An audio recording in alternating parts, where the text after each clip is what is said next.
안녕하세요. S9 아카데미입니다. 자, 반갑습니다, 여러분. 자, 오늘은 이제 어떤 주제로 교육을 시작을 해볼까요? 자, 일단, 자, 오늘은 벤츠를 할 겁니다. 벤츠.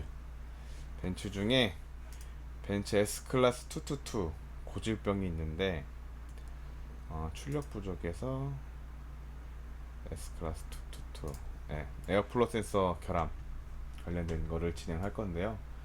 자, 보면은 벤츠 W222 S350 디젤 에어플로 센서 불량 222라고 하면은 이게 뭐냐면 벤츠의 바디네임을 얘기하는 건데, 이거는 나중에 제가 한번 또 따로 달아드릴게요.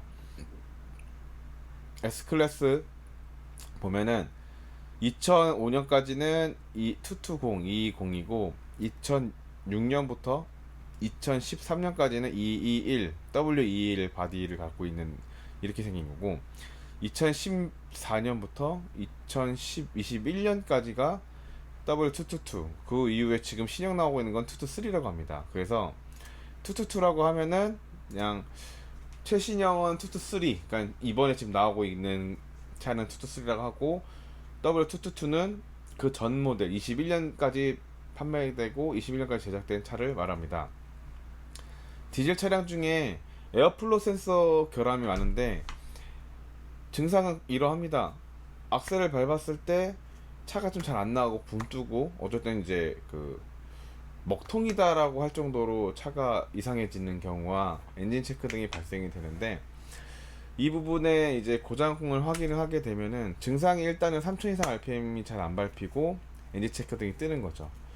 우선은 이 차 같은 경우는 타샵에서 작업을 해보고 이제 수리가 진행이 안 돼서 저희 샵으로 입고가 된 건데, 먼저 하게 한 작업은 이제 에어프로 센서를 한쪽만 먼저 교환을 했더라고요. 그리고 이젤 밸브를 교환했고요. 아마 이 경고등이 엔진 체크 등이 뜨고 나서 에어프로 센서 1 작동 이상 뜨고, 아마 이제 매연 함량 비정상 이게 떠서 그랬을 거예요. 아마 이제 앞으로 얘기가 나오긴 한데, 아마 이제 에어플로 센서를 먼저 교환을 해보고 그 다음에 또 배기가스 재순환 장치에 관련된 고장 코드가 떠서 아마 에어플로 센서 1차 교환하고 이젤 밸브를 교환을 하고 나서 이제 원인이 잡히지 않으니까 저희 쪽에 입고가 된 것 같습니다. 참 정비라는 게 이렇게 엔진에서 진단기를 연결해서 나오는 고장에 맞춰서 교환만 하면은 정비가 다 되면 얼마나 좋겠습니까? 하지만 현실은 그렇지가 않죠. 이거를 교환한다고 해서 되는 게 아니기 때문에. 그러면 일단은 우리가 이 배기가스 재순환 장치 에어플로 센서 같은 경우는 우리가 여기 보면은 이제 여기 좌우 각각의 좌우의 공기를 흡입량, 그러니까 좌뱅크 우뱅크의 흡입량을 계측하는 센서는 이렇게 생긴 거고요. 여기서 우리가 EGR 밸브, 그다음 배기가스 재순환 장치, 배기가스 재순환 장치가 EGR이라 그래요. 그래서 이 배기가스 재순환 장치가 어떤 거냐라는 거를 설명을 드린다면, 대부분 사람들이 이제 연비를 위해서 배기가스 재순환 장치가 있다고들 얘기를 하는데 그게 아니에요. EGR 밸브, 배기가스 재순환 장치가 있는 이유는 환경오염 물질을 저감하기 위해서 있는 겁니다. 즉 배출가스 내에 눈에 보이진 않지만 질소산화물이라는 이제 몸에 안 좋은 이제 배출가스가 나오는데, 그 배출가스를 줄이기 위해서 이젤 밸브가 있는 거예요.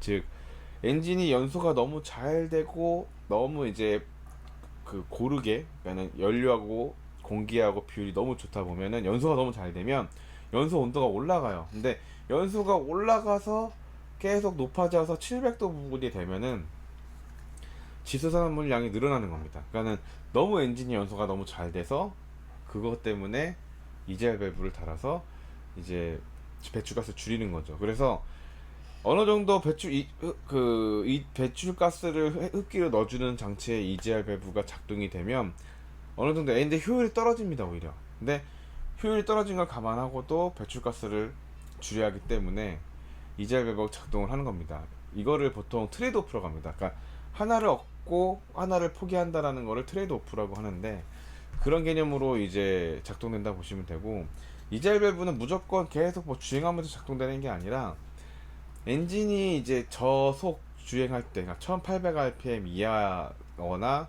아니면 엔진 토크가 한 100Nm 정도, 10토크 정도 이하에서 이제 이젤 밸브 작동이 되고, 실제로 우리가 고속도로 주행하고 있는 상황이나 이럴 때는 이젤 밸브가 작동되진 않아요. 그러니까 대표적으로 이젤 밸브 테스트나 가장 이젤 밸브 작동 조건이 이제 확연하게 알 수 있는 게, 악셀 페달을 밟았다가 놨을 때가 이젤 밸브가 작동합니다.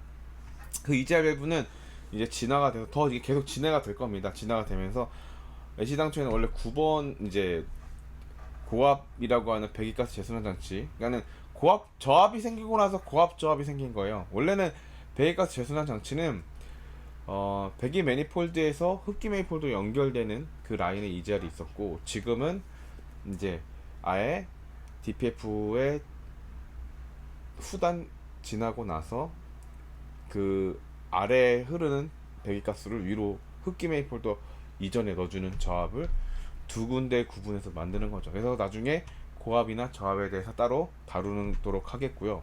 일단은 이젤 밸브에 대한 설명 여기까지 드리고, 자 그러면 에어플로 센서하고 왜 이젤 밸브하고 고작 같이 뜨고 왜 연관성이 있냐에 대해서 이제 설명을 드릴 거예요.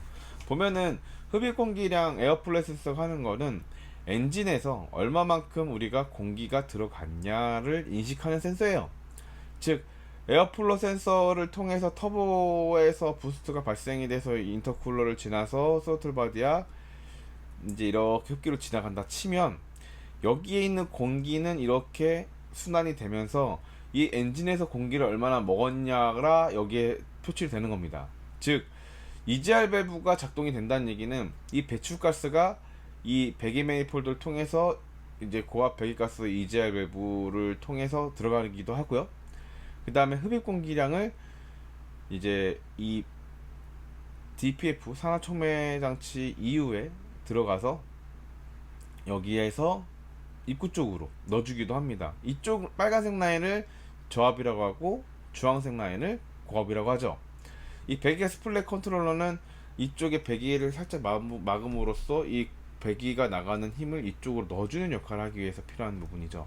자 그러면 여기서 좀 이제 어려울 수도 있는데, 보통 제가 이 유튜브를 시작하고 그 다음에 제가 이 지금 영상의 교육이 필요한 부분에서 가장 포인트는, 정비를 하고 싶으신 이제 신입생들이라든지 아니면 정비사들을 위한 교육이다 보니까 난이도가 좀 있을 수도 있고 최대한 쉽게 하려고 합니다. 그래서 그냥 그런가 보다라고 넘어갈 수도 있고요. 그 다음에 정비를 하고 싶으신 분들은 기본적인 개념을 꼭 얻어 가시길 바랍니다. 그래서 아까 얘기한 대로 공기가 여기가 100을 먹으면 이 공기는 100이 먹었습니다라고 이슈한테 보고를 합니다. 그래서 이 공기 100에 맞는 인젝터에 연료 분사를 하게 되는 거죠. 연료를 이 에어플로 센서 값에 대한 그 계측된 공기에 따라서 연료량이 판단이 되거든요. 자 그렇게 따지면, 자 우리가 지금 저압 EGR이 작동된다고 가정합니다. 배기가스에 있는 이 순환계에서 이 밸브를 저압 EGR 밸브를 통해서 흡입 공기량이 여기로 들어가요. 그러면 우리가 엔진을 100을 먹어야 될 상황에서 배기가스가 30이 들어가치면 우리가 공기가 70밖에 안 들어지는 겁니다. 왜냐? 우리가 순수하게 공기가 들어왔을 때 기준을 100으로 잡았기 때문이죠. 그러면 에어플로 센서는 이쪽에서 30을 먹었기 때문에 70으로 들어갔다라는 것을 인지하게 돼요. 즉 원래는 EGR이 작동 안 됐을 땐 100이 들어와야 되는데, 공기가 실제 배기가스가 여기서 30이 들어오니까 에어플로 센서는 지금 엔진 이슈한테 DME한테 공기가 70이 들어오고 있어라고 보고를 하는 상황인 거죠. 자 보면은 만약에 고압 EGR이 작동됐을 때는 어떻게 돼요? 40이 들어간다고 치면 공기가 60 들어가면 60이 들어간다고 보고를 하는 겁니다. 즉 이 에어플로 센서는 엔진 컴퓨터 DME에다가 보고를 하는 녀석, 그러니까는 실제 출력값이 아니라 입력값이죠. 입력이기 때문에 만약 에어플로 센서가 결함이 있을 경우에는 배기가스 관련된 EGR 관련된 경고등이 뜰 수밖에 없는 겁니다. 이해하셨죠? 네. 이게 어려우면 나중에 댓글로 다시 한번 또 좀 정리해달라고 하시면 제가 한번 해드리겠지만 이 개념이에요. 그래서 제가 자랑 아니지만 제 매핑도 하지 않습니까? 맵 로직을 보면 EGR 작동 구간이라든지 EGR이 실제 작동되고 있는 피드백은 맵에 설정되어 있는 에어플로 센서 값, 즉 X축, Y축에 에어 공기량과 그 다음에 RPM의 영역에 따라서 다 세팅이 되어 있어요. 그리고 그 해당 세팅된 영역에 EGR을 몇 프로를 열 것이다라는 로직도 다 있기 때문에 그 로직대로 움직이는 거예요. 근데 여기서 만약에 EGR이 오작동을 해서 공기량이 많이 들어간다든지 아니면 EGR이 열리지가 않아서 공기량이 적게 들어간다 하면 이 공기량이 보고한 것과 실제 값과 이슈가 알고 있는 목표값, 로직된 그 값을 목표값이라고 하거든요. 이 목표값에 이 편차가 발생이 되면 경고등이 발생이 되는 거예요. 아시겠죠? 그래서 에어플로 센서가 고장이 나면 어떻게 된다? 네. EGR 관련된 고장코도 뜰 수 있고 공기 계측에 관련된 여러 가지 펄트가 뜹니다. 그래서 물론 여기에서 DPF나 이런 입자 매연량 함량이 비정상해서 문제가 있을 수도 있겠지만 에어매스, 그러니까 에어플로 센서가 문제가 있으면 이 밑에 있는 고장 코드는 좀 무시하고 그것부터 하고 다음을 봐야 돼요.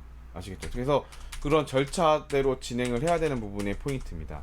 자, 우선은 에어플로 센서 값에 고장이 있을 경우에는 여기에서 보면은 우리가 이런 공기 라인의 누설로 인한 공기가 오작동할 수도 있어요. 그러니까 에어플로 센서가 정상인데 여기에 라인에 어디에 구멍이 났거든지 아니면 제대로 된 제어가 이루어지지 않았기 때문에 오작동을 일으키고 있다라고 판단할 수도 있다는 거죠.